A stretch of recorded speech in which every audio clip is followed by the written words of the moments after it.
All right, what's up, everybody? William Warfield here with you once again. It's the PrepSpin podcast here. You're on here with William Warfield again, and Eric Mathews will be joining us here shortly as we talk many, many miles away. Eric's over there in Honolulu, I believe, is where he's at, and we'll get to talk to Eric Mathews. Matter of fact, I'm going to go ahead and bring him into the show. And Eric, how's it going, man?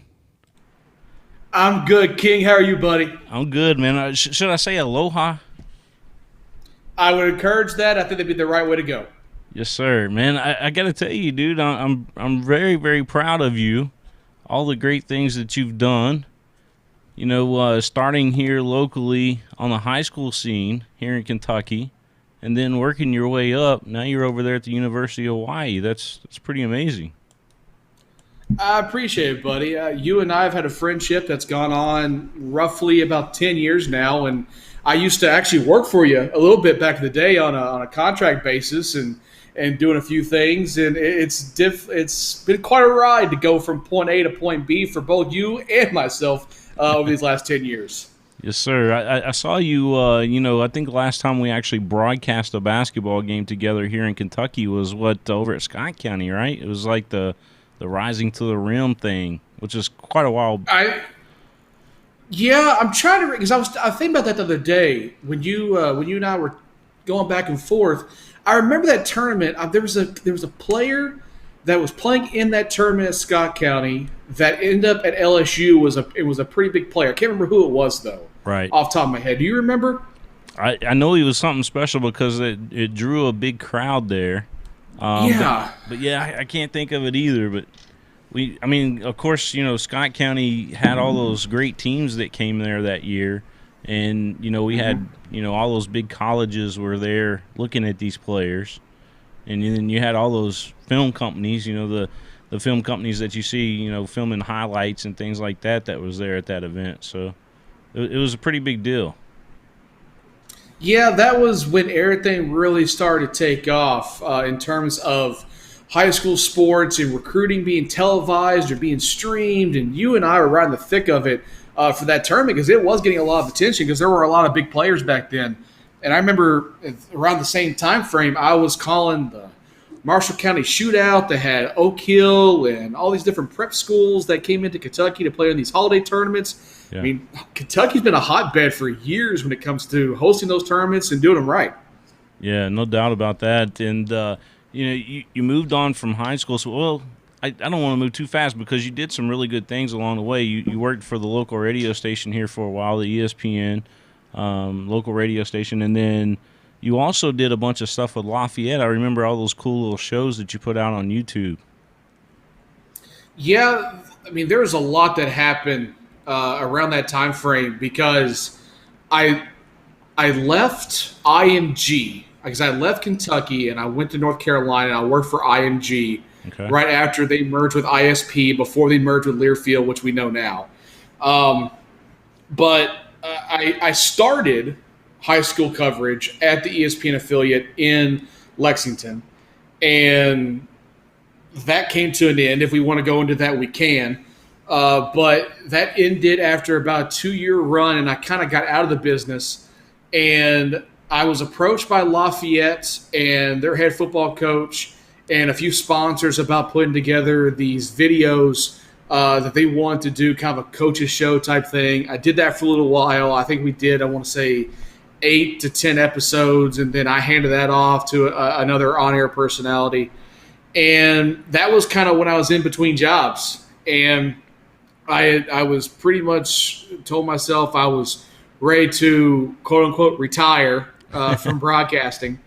And not because I didn't enjoy doing it anymore. It's because I didn't want to go into sales. And that had a big role to play in that. Right. And I got out of that, and I was unemployed for roughly about 4 or 5 months, and I was interning and volunteering at about 4 or 5 different universities in Kentucky and Ohio at one time, trying to get my foot in the door and trying to transition to a different business of media relations, marketing, sports information, trying to get my feet wet in that and just buying my time and trying to figure it out. Yeah. And there was a period of time where I was living in my car and was just trying to make ends meet. And I would do camera production for University of Cincinnati baseball, and then I would go and do PA at Wright State that night, and then I would sleep in my car at a gas station or a hotel, and I would then go to Northern Kentucky University on a Saturday, work a doubleheader. Then I would drive back down to Central Kentucky, and maybe I'd work softball at EKU. Or I'd stay in Cincinnati and do different things at either Wright State, Cincinnati, or Northern Kentucky. Mm-hmm. So there was a lot going on there for about a 4 or 5 month span of me trying to get it figured out and trying to make things happen. Yeah, I never knew that about you, that you were homeless there for a while. That's kind of that's an amazing story, man. Now that you share that with us, being around you and seeing the talent that you had, I wish that I was able to hire you back in the day, as a regular employee, because I've seen and I've paid attention to all the great things that you've done. Not only when you were here in Kentucky, but now I'm seeing all the great things that you're doing for all these, for the universities that you worked with, the Moorheads, the Kentucky State Universities, and now out there in Hawaii. I mean, you got a talent for the camera, man, and you're a great talker. I appreciate that. I do take pride in that. But go back to you and I. I mean, I remember, we had done a lot of different projects together in my early 20s, and when you were really starting to get your thing going, I forgot, because it wasn't PrepSpin back when you and I worked together. What was it called? So we started out, it was CKY Sports, but we were kind of boxed in because we were CKY, right? Yeah. And so I remember that. I remember you and I doing a couple tournaments, and then when I started to get some momentum and you started to get some momentum, you were partnered up with Gary Ball, and I love Gary, and what you two have done these last couple of years is awesome. And I remember it was right at the very end of my tenure at ESPN Radio in Lexington. And I remember, and I don't know if you remember this conversation or not, but I went to you and I was like, hey, King, what do you think about starting a network and like doing all these, doing multiple schools and having different crews at different schools and teaming up and doing something. And I think we talked about it one time. It never really got off the ground because I think about 2 weeks later, I decided to kind of bow out and was like, all right, I'm done. Because at the time, which you didn't know this and not many people knew, I was going through a contract dispute and was at odds with my employer. And I just got to a point where, man, it's time. It's time to kind of see what else is there and find a new challenge. And that was the route that I went. Wow. Yeah, that's amazing. Again, knowing that now and looking back on it and seeing, I mean, there's a lot of great things that we could have done, as a team back then that, maybe would have made us both a lot better, in the time being. But I mean, look at our careers now. I mean, you're on top of things out there. I mean, you're the assistant media relations director at the University of Hawaii. That it doesn't get much bigger than that, right? It is pretty cool. It is. After you've been doing it for a little while, you kind of forget. I don't know if you forget or not, but you kind of like, well, it's a job. It is what it is. But when you think about it and you kind of like hear somebody else, you're like, you know what? It is pretty cool. As much as I wish that maybe you and I could have worked together and maybe done some stuff, I do. But at the same time, the way things turned out for both you and I, yeah, my man, not bad life. Not bad life at all. Right. Yeah. No, we both have been definitely blessed. I think, everybody, to get to success, you go through a lot of struggle, I think, especially in the early stages of what you're trying to do. And I think we both have done that. I wasn't at the point that I was, sleeping in my car by any means because I had family to depend on here locally. But, there were some tough times. I'm not going to lie, man.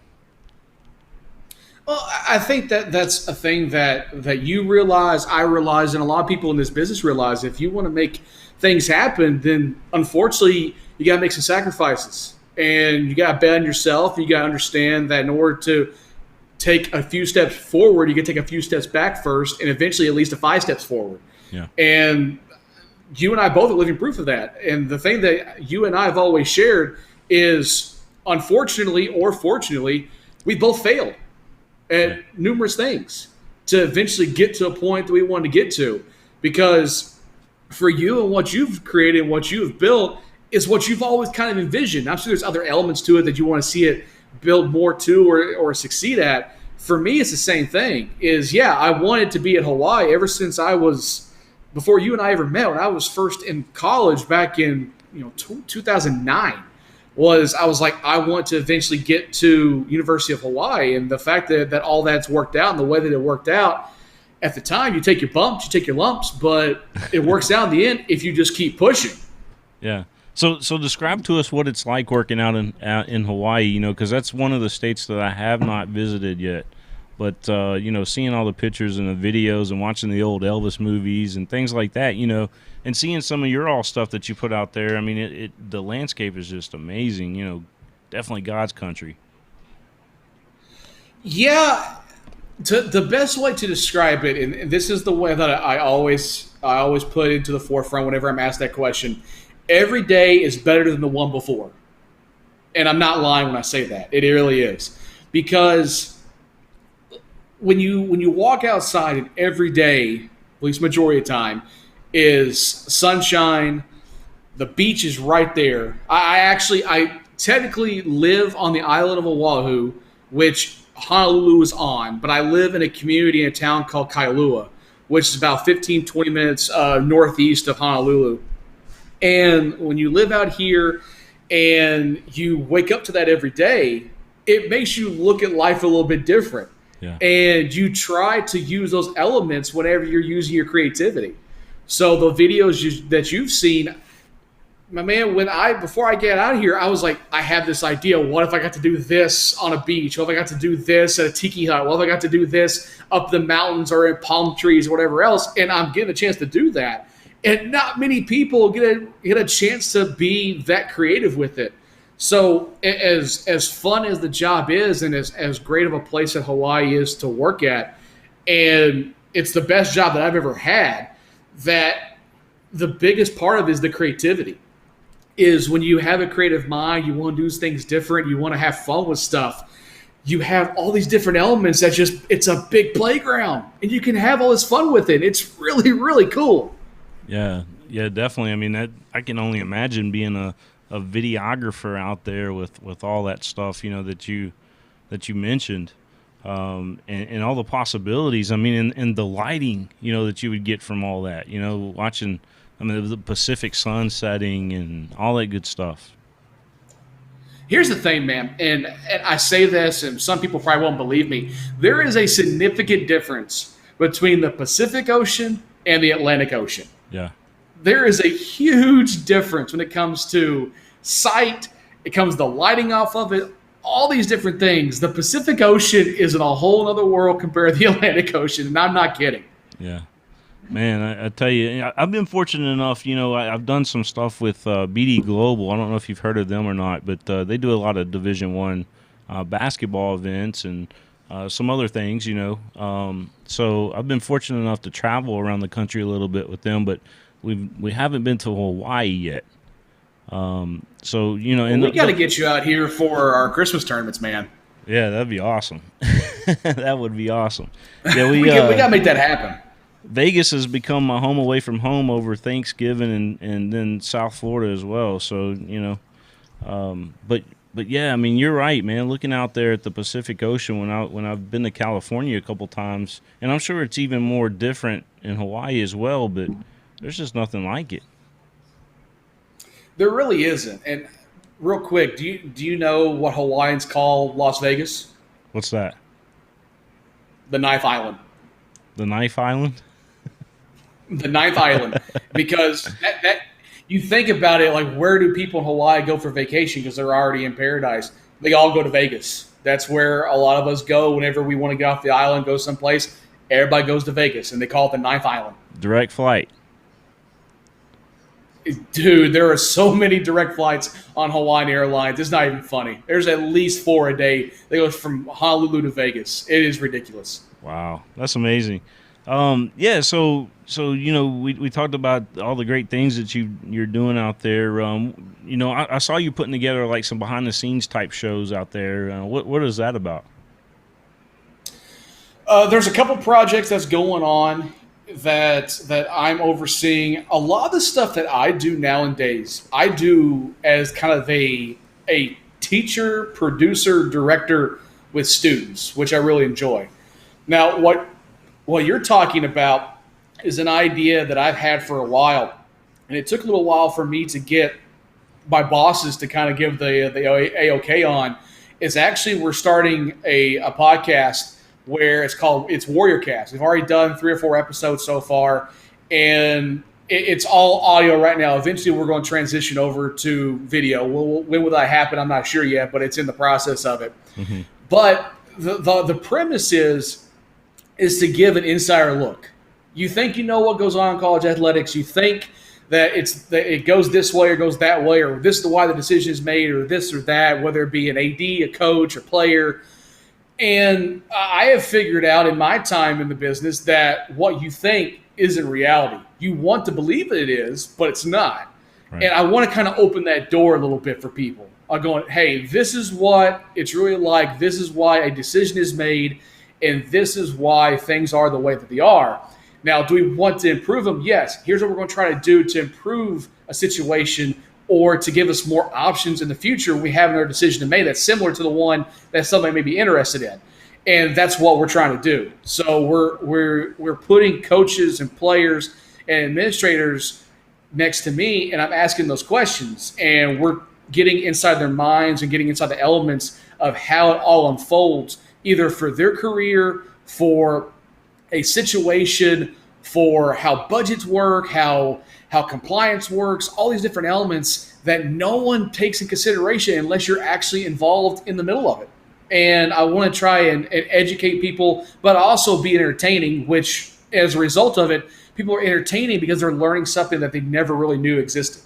Yeah. How's this whole COVID thing impacting you guys out there?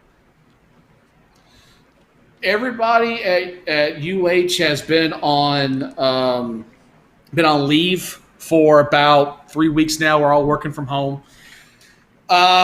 It's fine for the moment. There's no budget cuts. There's no layoffs or anything like that yet. But you start wondering if and when that's going to happen. And we all are hoping that it doesn't. And we hope that everything kind of pans out over the next few weeks to a few months, and that we're all back in the offices and we're all getting ready for the fall 2020 season. But we don't know what's going to happen because there's so many different elements, and you take in consideration what NCAA is going to do, and then universities have to figure out what they're going to do, and along those same lines, because every university is different in how they handle whatever decisions made by the NCAA and how they can work their budget to it or how they can get everything connected the way that they want to. And so we're going to be facing that challenge here in the next little bit when everything kind of settles down, like I said, hopefully sooner rather than later. Yeah. But across the board, and this isn't UH by any means, but this is the entire nation of college athletics, millions upon millions to hundreds and millions of dollars have been lost. And there's all these different things that have had to be figured out to make ends meet. And you would hope that most universities and most schools are prepared and are ready to an extent. But there are a lot that aren't, man. I know UH is in a very good position. They're a mid-major that has done awfully well the last couple of decades when it comes to leadership, especially our leadership now. And I don't think we're going to be in as bad a situation as some places are. But there are a lot of small schools that are going to be hurting. And it's going to be tough to watch for at least a little while, I got a feeling. Yeah. There was talks about, and it's definitely not official, but I think it's just an idea that's out there is that they're thinking about having 2 tournaments for basketball. Is that something that you've heard at all? I've not heard that. I would like to see if that actually does happen. I think the point of concern right now, I think everybody's been like, okay, basketball, not going to happen. It is what it is. Right. Everybody concerned right now about football. Yeah. Because that's the cash cow. I don't care how successful your basketball program is and how bad your football team is. Every school makes money on football. Yeah. That's where everything comes from. And I think that's the part that everybody is concerned about right now is how is football going to be affected. And if everything goes the way that we hope, we're all going to be seeing spring ball turn into extended camp in the fall and late summer, and then we'll go into football season. Some schools already did their spring ball, so I don't have to worry about that. But right now, aside from the scenario that you brought up about the multiple basketball tournaments or multiple tournaments on whatever, I think that's the one of the furthest things from the mind right now. Everybody is more concerned about what's going to happen with football. Yeah. I couldn't help but notice your shirt. Is that a Georgetown Tiger shirt by chance? No, this is a Bengals shirt. Oh, okay. Hey, I thought for a second you put that on for home, but yeah, the Bengals is not too far away from here, as you know. You a Bengals fan? No, I'm a diehard Bengals fan. Unfortunately, I have to cry to sleep every night, so it is what it is. So they're going to have, I believe, the number 1 pick in the upcoming draft, right? Yep. Live or die with Joe Burrow. That's what we're going to see, I got a feeling. I'll be honest with you. It's watching NFL and being a Bengals fan, that's a part of home that I always kind of have. It's funny when the NFL season kicks off, that's 7 a.m. here. So every Sunday I'm up at 6:30 in the morning making breakfast and getting ready to watch NFL football for a 1 o'clock kickoff back home. But I do not miss a single game when the Bengals are playing. I make sure to go out of my way to watch them every Sunday, no matter how bad or how good they are. I make sure I watch the Bengals play. Yeah. Are you missing baseball right now? Are you a Reds fan? Oh, King. When everything was happening, I was at the Big West tournament for women's basketball. I was in Anaheim. Well, originally we were in Long Beach, and then we were going to Anaheim for the semifinals. And when everything started to unfold, like you were sitting there from the perspective of being a professional, like how's it going to affect things, what's going to happen. The very next thought was they're going to cancel opening day. And my heart broke because there are 2 days I look forward to every year. Opening day of baseball season for the Cincinnati Reds and Christmas. You can have the other 363 days. I don't care. But those 2 days I look forward to every single year.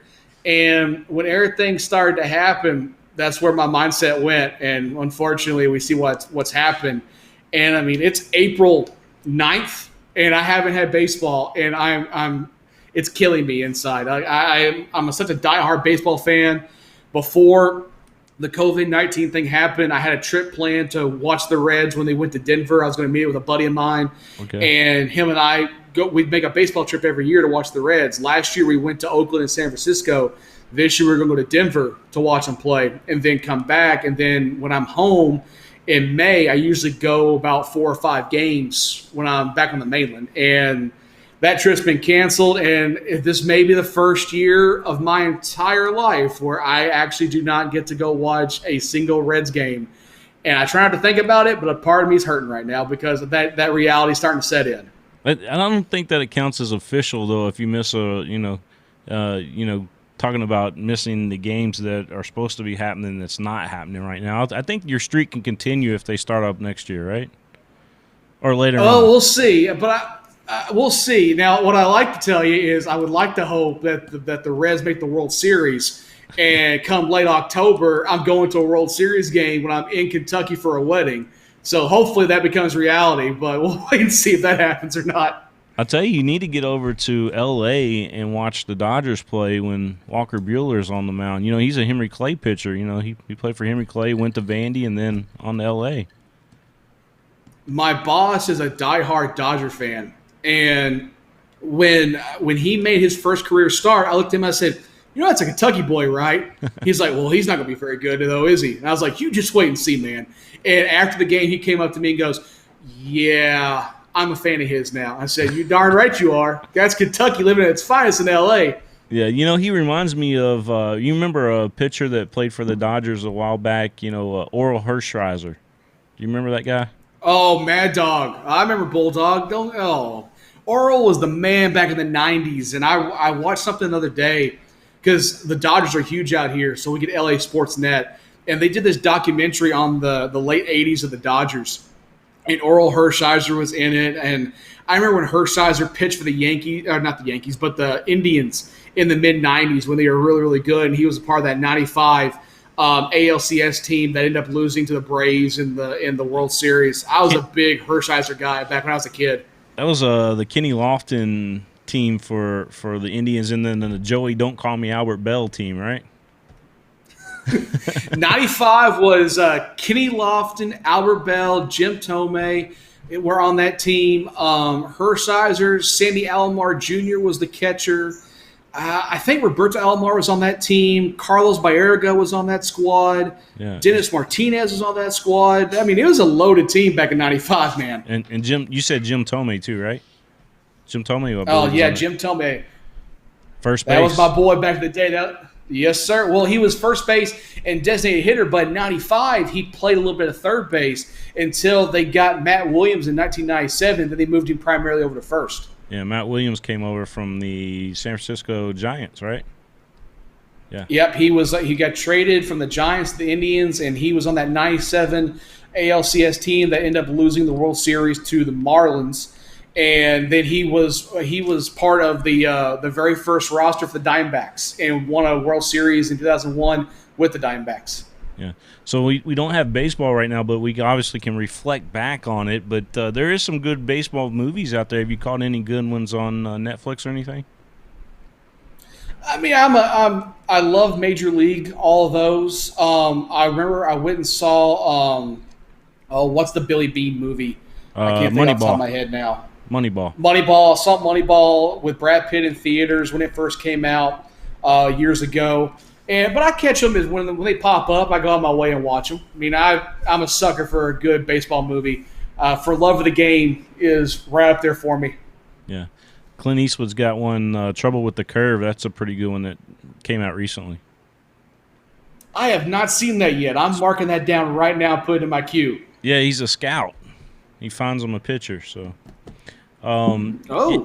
Yeah, so it's really good movie. So what about Hawaii athletics over there? What's really, really good sports for you guys out there? I believe volleyball's top notch, right? Volleyball, both men's and women, are some of the best teams in the nation. Before the season ended, our men's volleyball team was number 1 in the country, and they actually just got done playing BYU, who was number 2 team in the country. Last year, we were the national runner-up in men's volleyball. The women's volleyball team has been an NCAA tournament team every year. I want to say going on past 20 years. Every year they made the NCAA tournament. And they're always a powerhouse. They're always fun to watch. And, of course, football. I mean, that's a big reason why I want to come here was because of the football program and the tradition of it. And that's how I became a Hawaii fan way back when, 12, 14 years ago, was when Hawaii football was at its peak back in the mid-2000s. But football and volleyball are all legit top programs. Football's coming off a 10-win season where they won the Hawaii Bowl over BYU. Basketball, they're always a competitor in the Big West Conference, always fun to watch. Swimming and diving is a national title contender and All-Americans on it. Those are some of the big ones.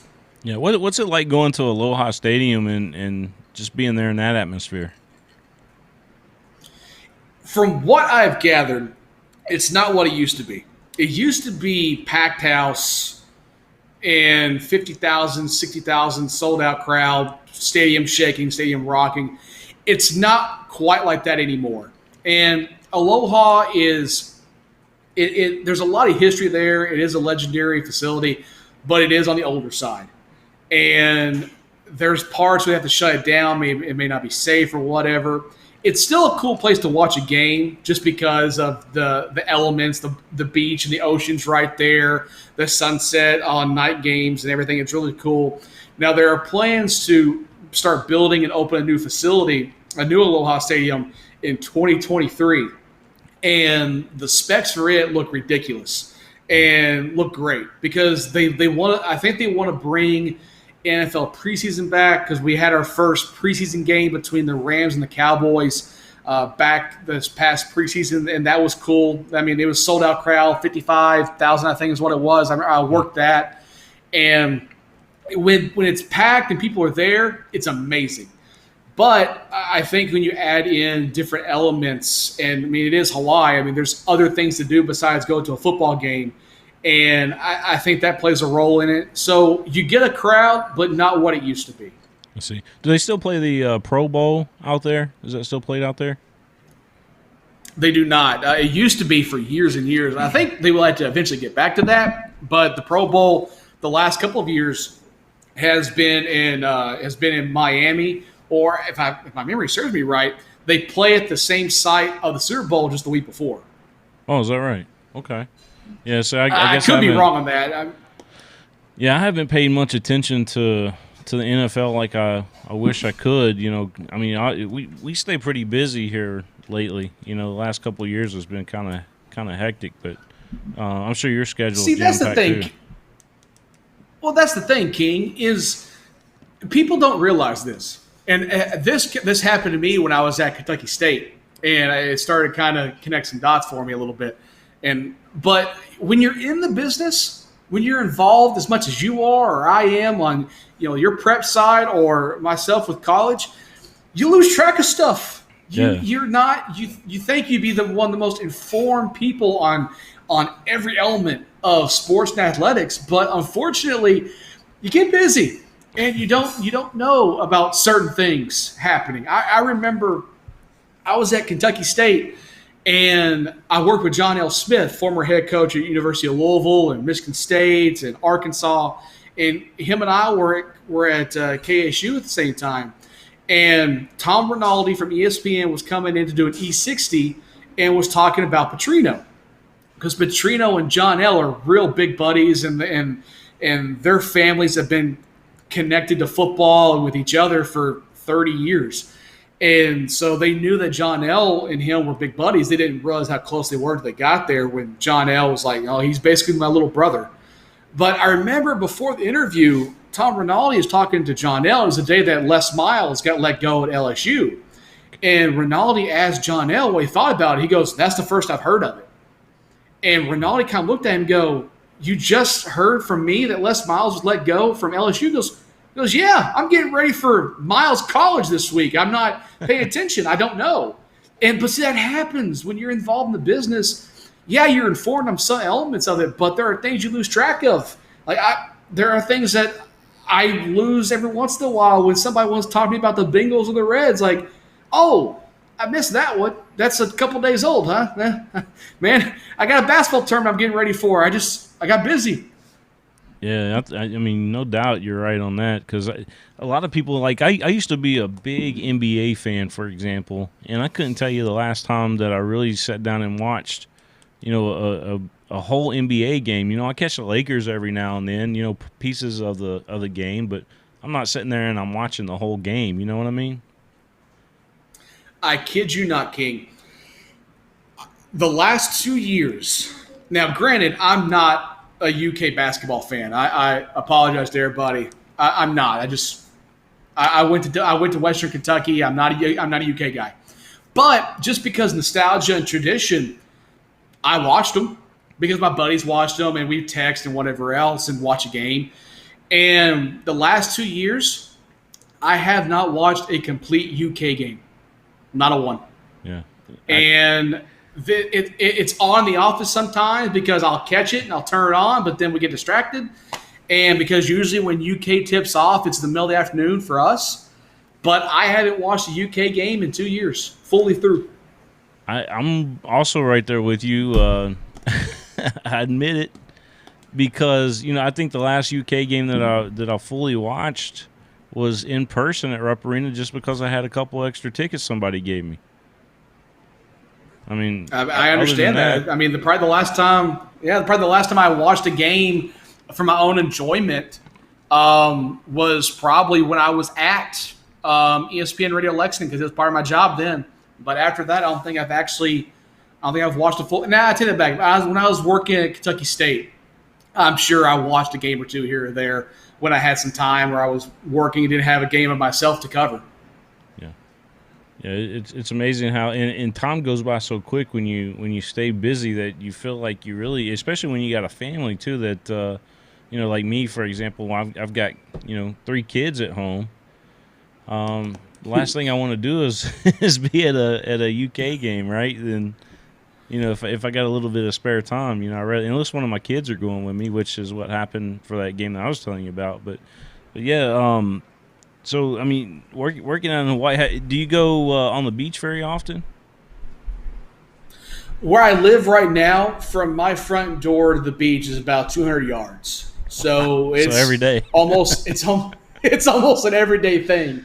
And so now, granted, like when you live in Honolulu, I mean, it's like living in a city. So it's not like right there. But that was one of the reasons why I moved out to Kailua. Because when I first got out here, the first year I moved 3 times. So I was trying to settle down, trying to figure out where I wanted to live at. Because when I first came out here, I had been to Hawaii once, but I didn't know the area all that well.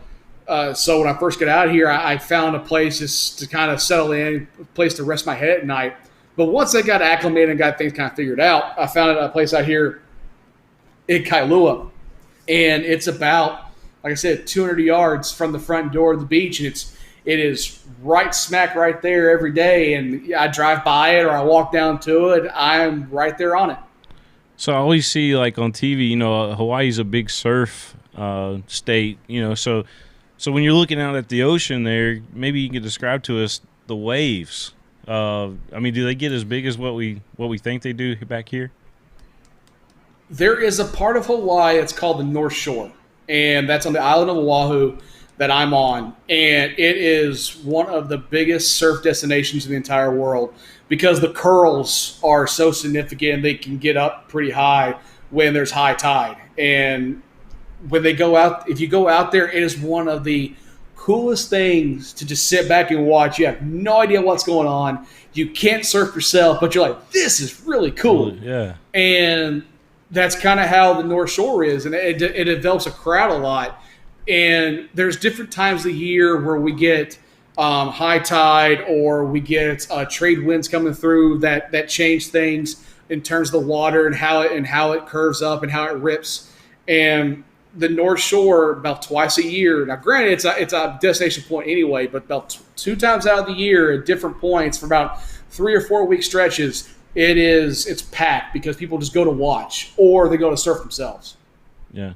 And I wanted to get back to the Reds just for a brief second too. Is what really sucks about this year, not being able to see the Reds play at this point is, man, they came in, and put that pitching staff together. They got hitters. I mean, that Aquino guy. I mean, he's like George Foster, man. It's like a rebirth of George Foster there, right?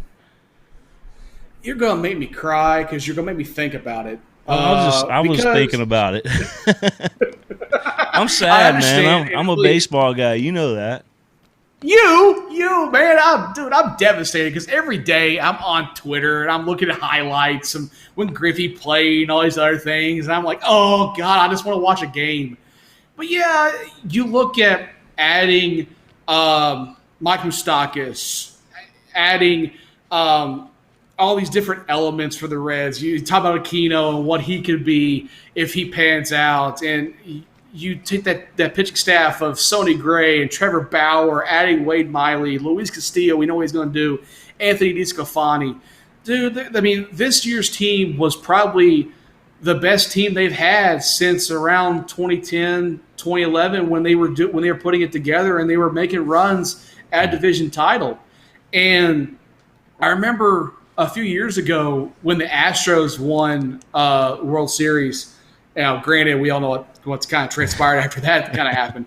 But there was a Sports Illustrated article that predicted the Astros winning the World Series like 3 or 4 years before that when they were really tanking hard. I saw that. Yeah. And the same author of that piece, after the Astros won, predicted the Reds to win the World Series in 2020. And this is a franchise, this is a team that hasn't won over 75 games in 6-7 years. And to be making that prediction, you're like, I hope. But then you look at this staff, and they already had 4 of the 5. You add Wade Miley into it. You add Pedro Strop in the bullpen. You add Moose and Castellanos out the left field. I mean, you have all these different elements. What's Winker going to do? What is can Votto return to form? Can Suarez hit 49 home runs again? What's Nick Senzel going to do? Believe me, I thought about it. There are nights where I don't go to bed thinking about work. I don't go to bed thinking about life. I go to bed thinking like, man, what are the Reds going to do this year? Yeah, and that's just that's how my brain works. They're loaded in that. In their Louisville AAA team is loaded too. That's the other thing. But yeah, they kind of got the pitching staff kind of like the Cubs had years ago when you had like Kerry Wood, Kyle Hendricks, and Zambrano, and who else was in there? Mark Pryor. Remember those guys? Mm-hmm. All with the. Oh, I do, because I'm a big Cubs fan. Cubs. I'm a big Cubs fan, though. It's one of the things that you and I disagree on, but it's okay. But yes, I remember those teams because that pitching staff and that lineup, that Ramos Ramirez, and who was the big first baseman? I can't remember his name. Anthony Rizzo's their first baseman now, but I think you're talking about Derek Lee. Now, Derek Lee was him and Ramirez were in the heart of that lineup with Zambrano and Wood and Pryor were there. And, yeah, I mean, Moises Alou, he tailed off the end of his career with the Cubs. Oh, believe me, I remember. Hard to forget.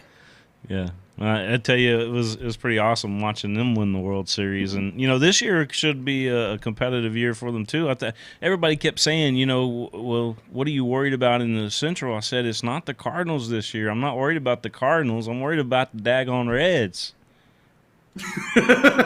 Well, hopefully we have a baseball season to look forward to, and that will happen, that we can actually, be playing the what-if game between the Cubs and the Reds this year. I hope that happens. Yeah, no doubt, man. We need to definitely get back on here if we get baseball and the postseason comes around. They say that they could go into November with the postseason if they do get to start baseball.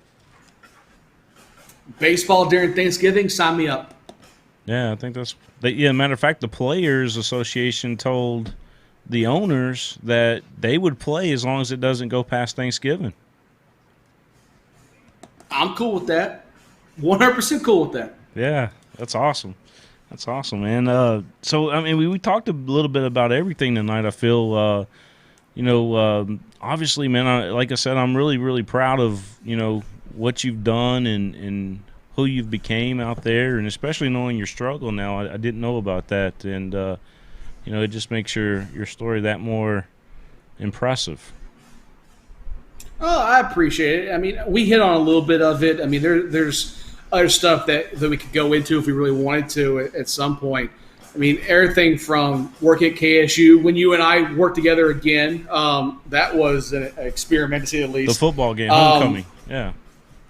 Yeah.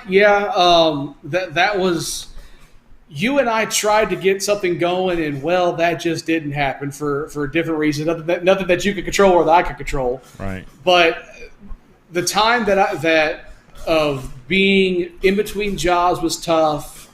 Being at KSU was a little tough at times, and kind of going through stuff. But the good thing of it is when you go through it, it prepares you, and makes you a little better in some way, or down the road you can recall on something. I know that I've done that a lot here. Now, granted, I still have a lot of room to grow, and there's things I still want to accomplish and whatnot, but going through the rough spells and kind of going through the growth of everything was definitely what has made this job as fun as it is, and I won't say easier because it's not, but it's made it to where you understand things better. There are times where I'm talking to a student who's interested in doing what you're doing and what I used to do, and like they want to pick your brain, and you tell them, well, the big thing you got to do is you got to bet yourself. You got to have an idea, a plan of how you're going to get from one step to another, and you got to make sure you stay in contact with people. You got to make sure you take care of others. Yeah. I mean, there's people that influenced me in high school that I still call upon today. Coach Scott True is one of them. That is one of my best friends in the entire world. And I remember you would think somebody that taught you in high school, like, how would you stay in contact with them, or why would you? But I did, and I always kind of went to him for advice on certain things. And there was a time where I brought him in. He called high school games with me when I was doing stuff at ESPN. Yeah. And then there's times where he calls me asking for my 2 cents on something. And that's just a small example out of hundreds. But if you stick to those 3 things, where you take care of others and you make sure that you have an idea, you have a plan, you're open-minded, and you network, and you take a bet on yourself, you can make things happen. It's just you got to be able to do that. Yeah, you mentioned Scott True. He was at Lexington Catholic there, for a few years, and then they decided to go a different direction. Well, he goes over to be an assistant coach. You remember Joey over there with Franklin County. You remember Joey Franklin, right? Or is it Joey? Coach Thacker, Joey Thacker. Coach Thacker, yeah. I don't know why I was thinking Franklin, but yeah, Joey Thacker. Yeah, well, Franklin County. Yeah. And so, I mean, I knew that. And when everything happened at Lexington Catholic, unfortunately, Coach True and I, we talked about all that. And I had plans to go see him when I was coming in for May. And, of course, that's not going to happen now. But, I mean, you talk about an unfortunate event happening, but at the same time, you get a chance to fall forward. Yeah. That kind of happened with Franklin County because regional champs. Yeah, regional champs. So see, exactly. It ended up working out for him, and I mean, he still teaches at Catholic, to my knowledge. So he's still at Catholic teaching. Yeah, he does. From my understanding, I think he still does too. And that's lucky for Catholic that they still have a teacher of his caliber around because of how good he is. Because that man, what is it now? Been 16 years ago, and he influenced me to get into this. I remember. This is also showing how old I've gotten.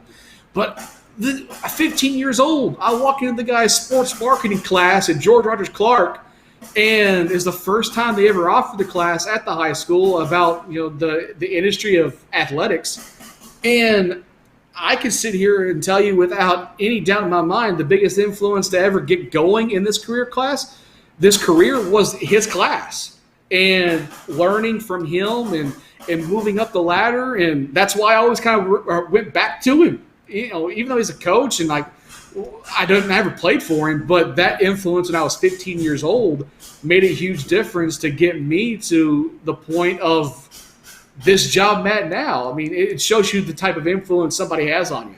Yeah, that's huge. Yeah. Coach True is one really good guy. I've got to know him over the years too, and he's always straightforward with you, and he truly does care about people and about kids. My favorite thing to do, the very first thing that comes to mind whenever you talk about him is how much he appreciates the student athletes, the players that he's coached or have been in his class. But you talk about him being straightforward. If you get Coach True and I in a room, we will go at each other really hard when it comes to truth saying. And we'll go back and forth. And you're like, those two hate each other. Like, no, bro, there's so much respect between him and I that that's how we are. And that's how it's always been. He is one of the few people that will look me dead in the eye. Now, of course, I'm not going to make that joke, but he will look me dead in the eye. He'll tell me whatever it is I need to be told, whether it hurts my feelings or not. And I'll look at him and I'm like, yeah, all right, fine. But I'll return the favor, and he'd be like, I appreciate you saying that. And that's just kind of how it is. And I think that's the thing. You probably noticed this too over the years, is there's a lot of people in my business or in your business, the one that we shared, their ego gets in the way of their decision making, or gets in the way of good idea or whatever, and they can't take a hard truth, and they can't take somebody talking to them like that. And honestly, if you're going to get anywhere doing this, you need somebody like that that could look at you and tell you straight to your face what you're doing wrong, what you're doing good, what you can improve on, all these things else, or look at you and go, oh, that's a bad idea. Here's the reasons why. And they know how to connect to you. Or this is a good idea. Here are the reasons why. And they also can connect with you. That plays a big role. I'm sure you have people that you call on all the time just to like, hey, I want to bounce an idea off of you. Tell me what you think. And they're going to tell you the truth. And after you get when you're talking to them, you're like, man, I didn't think about that. Like, what do they know? But like 15 minutes later, you're like, okay, that makes sense now. I get what they're trying to tell me. Yeah. Oh, it happens all the time.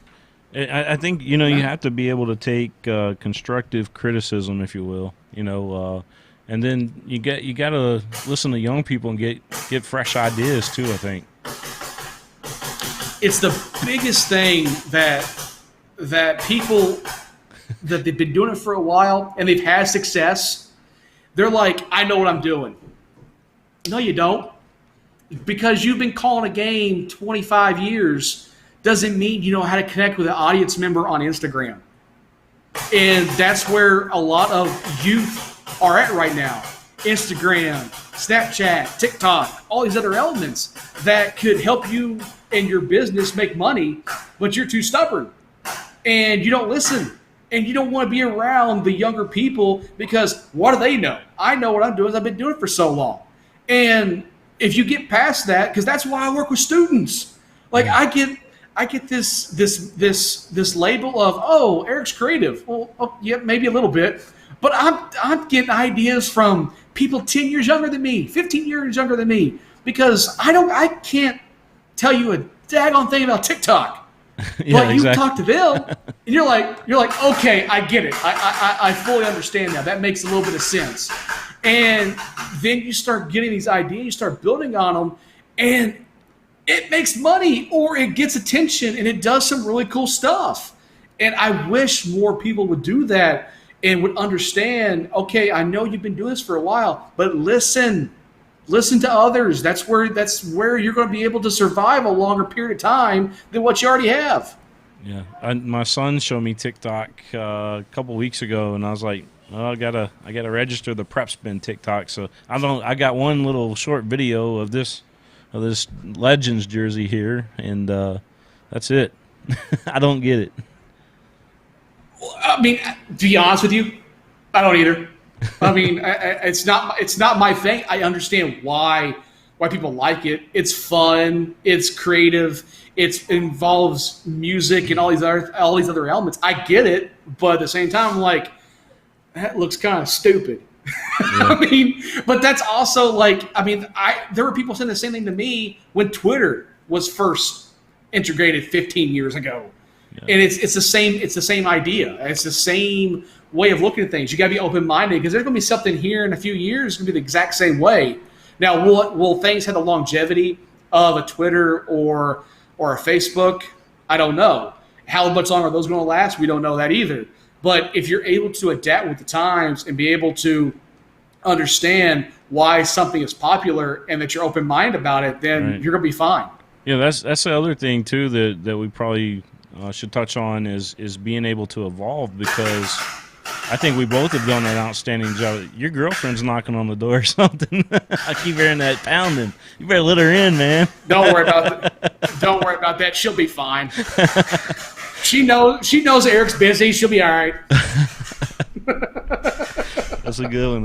We'll say that for the blooper reel. But listen, man, being able to evolve, seriously, being able to evolve in what you do. There's a lot of people that kind of stay, in the same tracks, but being able to step out of your comfort zone and evolve, that's a big part of being successful in this business, right? Well, look at just prime example, Gary Ball. I have all the respect in the world for Gary and what he's done. But for years, Gary was radio guy. That's who he was. He was the play-by-play voice in Central Kentucky and throughout other parts of Kentucky of being the go-to guy when it came to doing high school sports in Central Kentucky. Now, he evolved and he grew and he got on the TV side and he did a few other things. And then he latched on with you. And his popularity, at least from what I'm seeing from the outside, has grew even more.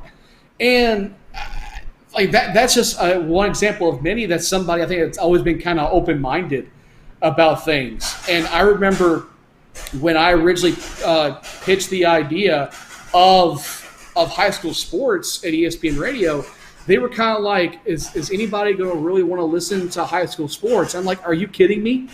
If we do it the right way, yes. And I took influences that I had from IMG, because the thing that would bother me about, because I did high school basketball and football when I was in college, and so I would listen to other crews and try to get ideas, but a lot of it was good old boy radio.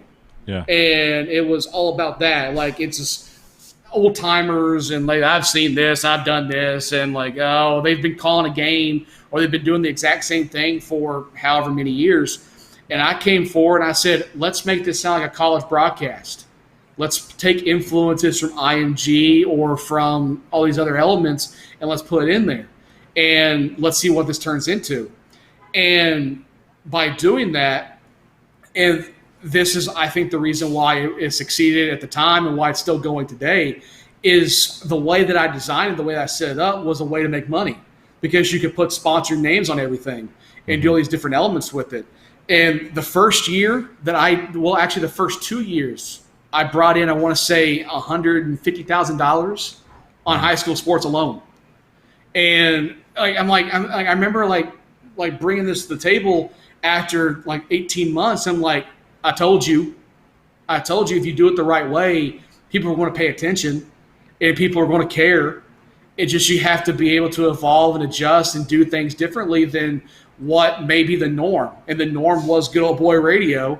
And then I took other elements I learned and implemented them on this side of things, and it worked. And unfortunately, that's why I think newspaper having such a hard time the way that it is, and why jobs are getting cut. I think that's a big reason why there's a lot less radio jobs out there. TV is actually getting to the point where it's having a hard time. It's having a hard time match up with streaming services and trying to come up with original content or do these other elements. It's because they don't know how to adjust, and they just don't want to, because for whatever reason, whoever's making the decision is not willing to do so. Yeah.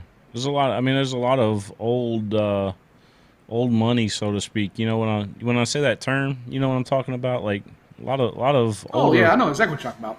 Older money around, but and there's also a lot of fresh things, fresh people that are in those positions now too. But you gotta always think about, like, on the high school side, it's about community. It shouldn't never be about money, in my opinion, as far as that goes. It should be for the right reasons, not the wrong. But when you start talking about the college stuff, I mean, my goodness, look how the marketing's exploded in the college. Well, there's that, but you do got to pay for your airtime, right? Yeah. Well, look at your situation. I mean, who would have thought 10 years ago, aside from doing the King of Stream stuff and doing all these different elements and covering games, you've branched out and you've done college, you've done tournaments, you're doing all these different things, and you're doing this podcast now. Mm-hmm. If somebody were to ask you 10 years ago, like, you're gonna like tell them I'm doing a podcast along with doing this other stuff, like, well, why are you doing a podcast for? Well, it's because it's another part of the element to tell stories. Right. To get the word out there about different people, because I forgot the young lady's name that you had on last week, but her son played at Henry Clay and ended up going to play somewhere. I can't remember who it was. I apologize. Yeah, it was Miss Wright. She's exactly. Marquez Warwick. He's Mr. Basketball candidate. Who would think about interviewing her? No one thinks about that, especially in long form. You had her, because you're telling that story. You're connecting the dots of how to get people to pay attention and to, in some form or fashion, connect or to relate by having her on. Because how many people listen to your podcast, watch your stuff, that you could advertise that this podcast is on, that their kid is currently playing or did play? I'm like, I want to hear what they want to say. I want to hear what they said, because I could probably relate to that. I mean, there's, just by using you as the example, there's that. Everything is marketable. Everything is a good idea if you know how to present the idea and you know how to piece it all together. And you've done that.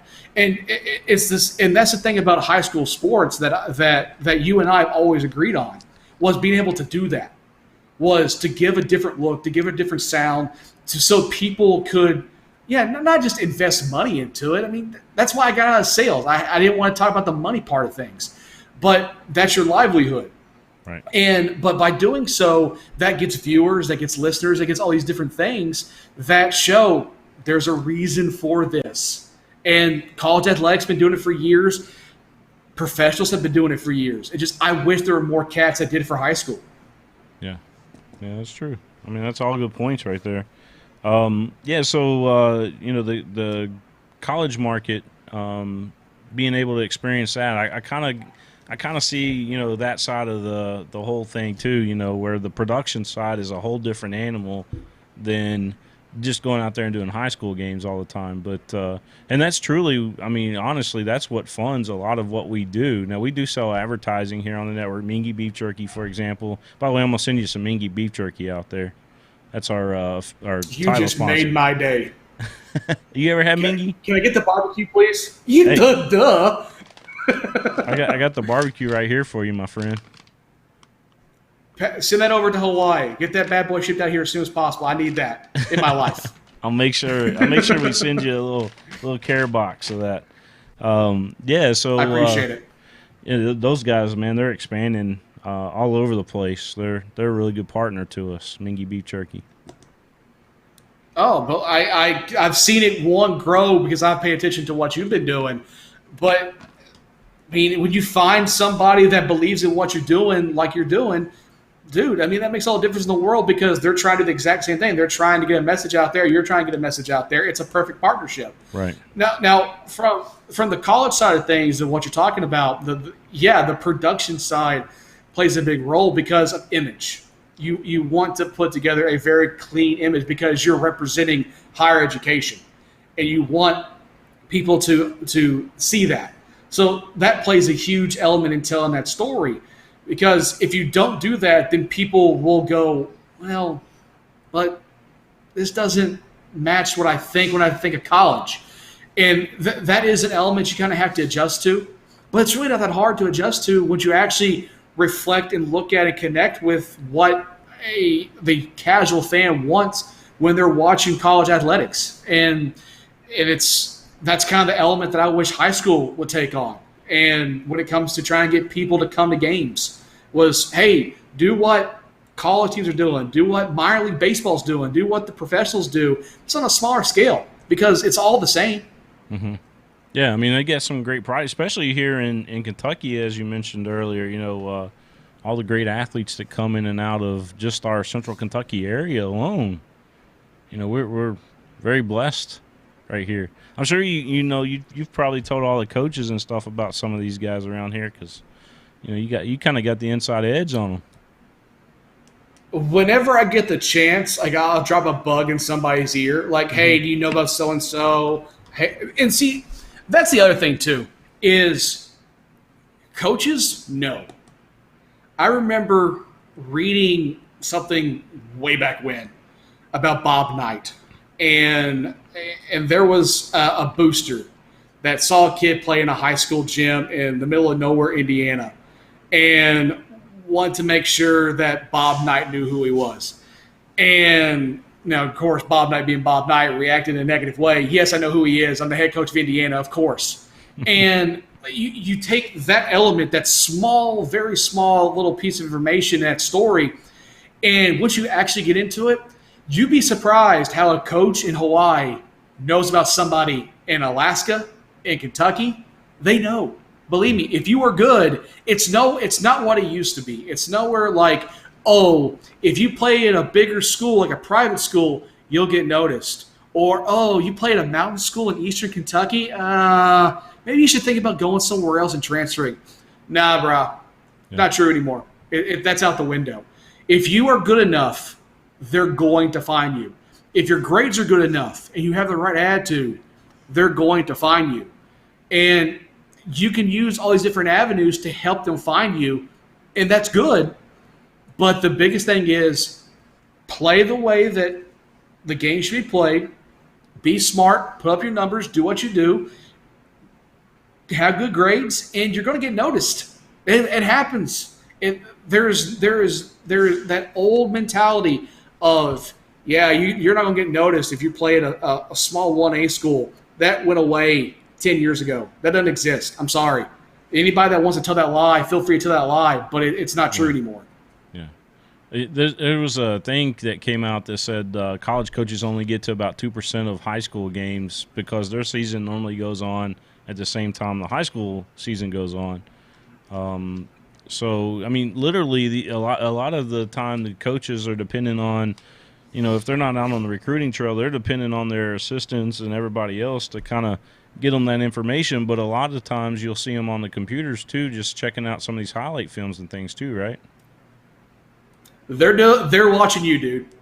Yeah. And guys like you, they're watching this stuff. And if people believe that the head coach is the one who finds everybody, no, that's not true either. It's the entire staff. And usually, no matter what sport it is, there's an assistant that's the recruiting coordinator. And they're the ones that are like, hey, we found this person, we heard about this or whatever else, and they'll assign different coaches along with travel schedule to where they'll go. And a lot of them go to tournaments. Vegas is a hot spot.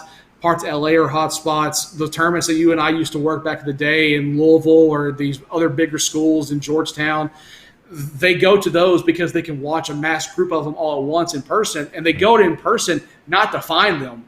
They go to watch them, how do they react to elements of the game that you can't, maybe you have a hard time seeing on a stream or on a highlight clip or whatever else. They're not there to discover.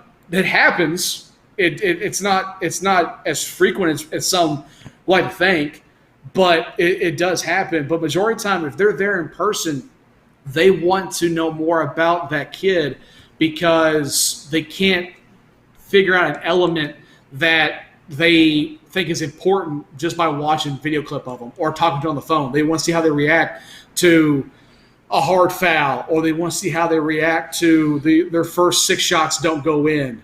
And you can't get that from a stream or from a highlight clip, and that's why they go in person, just to get that part of it. Yeah, you mentioned Twitter earlier too. What's your thoughts on kind of being in the college realm, but seeing a kid tweet out the wrong thing or post stuff on social media that he probably shouldn't be posting? And sometimes it ruins scholarships. We've seen that happen in the past. Do you want my professional opinion or my personal opinion? Let's hear both. Okay, professional opinion.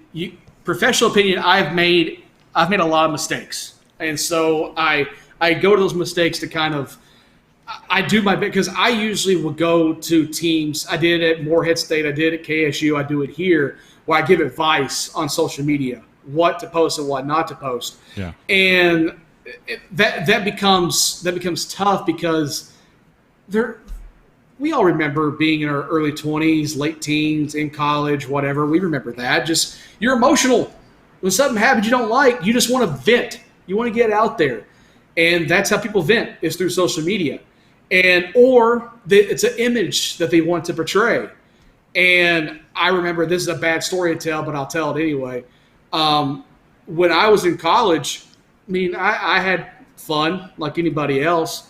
And there was a picture that wasn't the best picture, but it was of me with a rapper and a couple of scantily clad women that was on Facebook. And it was us having a good time. You can put one and one together to figure out what was in the picture. But that picture came up when I got hired at IMG, the biggest college conglomerate of broadcasting networks in the entire country. And I, at the time, a studio host and a board op, and they brought us all in and they said, all right, guys, we're going to give you some pointers on how we want you to be on social media because you are representing us and the school that you work for. At the time, I had a contract with Conference USA in the Sun Belt, so I was a mainstay on the Marshall radio network, the Marshall Thundering Herd radio network. And so I remember them giving us these pointers, and they said, okay, here's the do's, here's the don'ts. That picture of me was a don't. And they put up there for everybody to see. And you learn real quick what to put up there and what not, and what to go back and what to delete. And because it is an image, and an employer or a coach, maybe like their decision making is not the best in the world because they post a picture of them on a party, and unfortunately, it's true. That does happen. If you think that they're not looking at your Instagram or your Twitter or your TikTok, they're watching. I promise you, they're watching it all the time. Yeah. And so professionally, you got to be smart about it. And you have to understand that whatever age you are, whether it be 16, 12, 24, doesn't matter. That is your resume. That right there is the start of your resume because it's for the entire world to see. I don't care if it's private or not. They will find it. They will see it. And they will develop an opinion on you. My personal opinion is it's evil. Get rid of it all. All right. And and if I was not in this business, I would not have social media accounts. I wouldn't have one because I think a lot of it's fake. I think a lot of it is an image that people want to portray, but isn't really them. And they tried to be a smart person with a scenario, and in reality, they have no idea how they're supposed to react to something, and they just put it out there. And I just don't think that's good. I think that's a bad. I think it's bad for your mental health, and to try to act like somebody you're not, or trying to impress somebody, or trying to do something. I think it's evil, and I don't like it. If anybody ever asks me, I tell them don't create one. Just don't. Just stop it right there. Find some other avenue. Do not do that.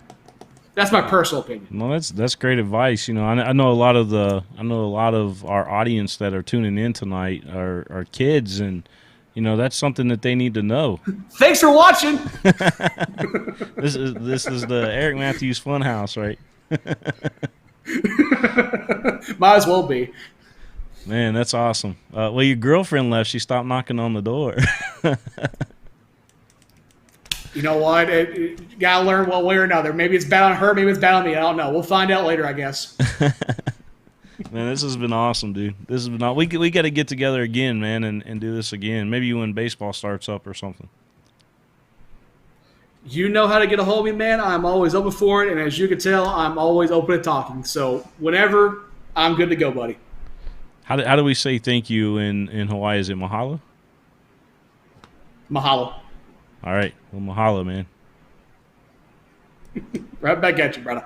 Hey, no, seriously, it's been fun, man. This has been one of the better podcasts that we've had so far. Great information that you've shared with us today, and good catching up with you too. And like I said, man, we're all proud of you back here in Kentucky, and we're rooting for you and nothing but success. I appreciate that, King, and the opinion is right back to you. From where you and I were 10 years ago when we first met and started working together, to see what you have accomplished and what you're doing is legit, man. I'm proud of you. I'm happy for you. I'm looking forward to see what else you do with it and how it keeps growing. And you're always going to have a fan in me. Let's do it like this, man. We do it like this. All right.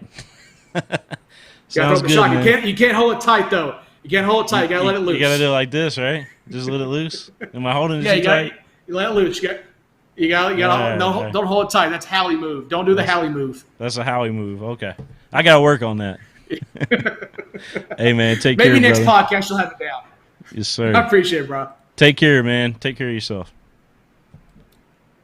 All right, man. What a great conversation we had there with Eric Mathews. He was a big time, like we talked about it here, but he was big time in the high school scene, and just went on and kept at it. He never gave up, and look where he's at now, University of Hawaii. Amazing. All right, well, that's going to do it for me tonight. We'll catch up with you guys again tomorrow night. We got soccer on tomorrow night. We're going to talk about soccer. I've got Rob from Simon Kenton, the head coach up there.